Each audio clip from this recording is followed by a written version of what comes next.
organisasi dengan NIM 247020101153.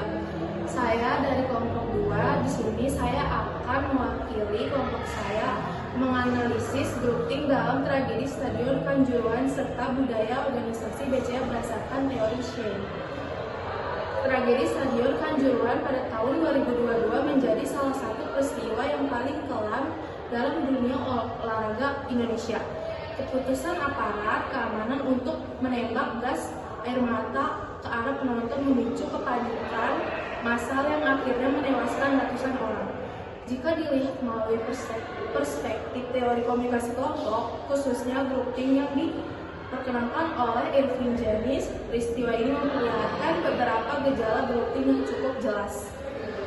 Kenalkan, saya Sabrina Lucianti dengan NIM 247020101126.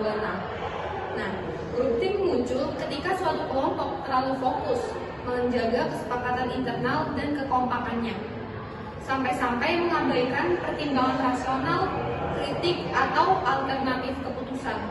Pada konteks Kanjuruhan di sini, situasi yang serba cepat dan tekanan situasional membuat proses komunikasi antara anggota keamanan yang tidak berjalan optimal. Berikut beberapa gejala grouping yang dapat diidentifikasi dalam kasus Kanjuruhan ini. Perkenalkan, saya Dian Cahyani dengan NIM 247020101157. Yang pertama itu ada illusion of invulnerability atau ilusi kekebalan. Pada pihak keamanan mungkin merasa keputusan mereka itu sudah aman dan benar, sehingga meremehkan risiko penggunaan gas air mata di tengah kerumunan ramai tersebut. Keyakinan ini menyebabkan mereka terlalu optimis sehingga tidak dapat memprediksi dampak buruk yang akan terjadi. Saya Gadis Natasha Rizani dengan NIM 247020101155. Saya akan menjelaskan yang keempat, yaitu kolektif rationalization atau rasionalisasi kolektif. Nah, setelah keputusan menembakkan gas air mata diambil, anggota tim keamanan atau pengambil keputusan mungkin mengabaikan atau menolak informasi yang menyatakan bahwa tindakan tersebut berbahaya bagi penonton, sehingga mempertahankan keputusan secara bersama tanpa evaluasi ulang. Perkenalkan, nama saya Devri Panestu dengan NIM 247020102221. Selanjutnya masuk ke self-censorship, yaitu sensor diri.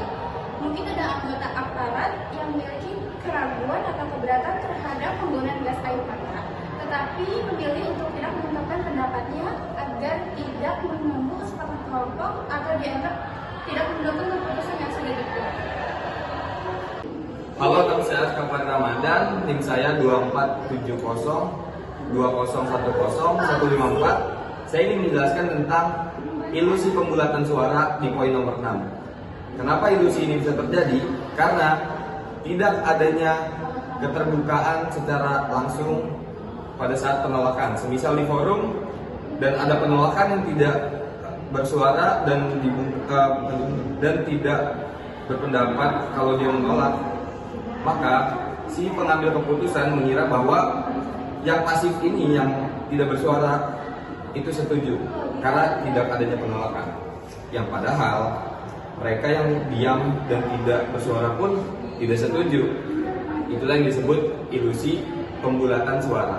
Terima kasih. Nama saya Nita Lestari dengan NPM 2470201159. Di sini saya akan membahas direct pressure on dissenters, di mana tekanan langsung terhadap mereka yang berbeda pendapat. Contohnya, jika ada yang menantang penggunaan gas air mata, mereka mungkin mendapat tekanan agar mengikuti pendapat mayoritas demi menjaga konsentrasi dan kekompakan kelompok. Di sini saya akan membahas basic asumsi atau disebut juga dengan asumsi dasar, di mana keyakinan paling dalam budaya organisasi biasanya tidak tertulis tetapi diyakini oleh seluruh anggota sebagai kebenaran. Nah, pada BCA, asumsi dasar yang terlihat adalah 1. Pelayanan yang baik akan menciptakan kepercayaan nasabah, dan kepercayaan adalah fondasi keberlangsungan bank. 2. Nasabah harus selalu merasa aman, dihargai, dan dilayani dengan sopan. Yang ketiga, kualitas layanan merupakan identitas utama BCA, bukan sekadar kewajiban pekerjaan. Asumsi inilah yang membuat pegawai BCA tetap menjaga profesionalisme, bahkan saat menghadapi nasabah yang sulit atau beban kerja tinggi. Mereka percaya bahwa pelayanan adalah inti budaya BCA, bukan sekedar tuntutan pekerjaan. Saya Dini Salsabila dengan NIM 24702010164 akan menjelaskan analisis teori komunikasi organisasi 3 level budaya frame pada Bank BCA. Bank BCA dikenal sebagai salah satu bank dengan pelayanan kualitas terbaik di Indonesia. Penghargaan seperti bank paling ramah dan tingkat kepuasan pelanggan yang tinggi bukanlah hasil kebetulan, tetapi merupakan buah dari budaya organisasi yang kuat. Menggunakan teori budaya organisasi Ederson, budaya BCA dapat dianalisis melalui 3 level, yaitu artefak, expose values, dan basic assumption. Selanjutnya ada artefak yang tampak secara langsung.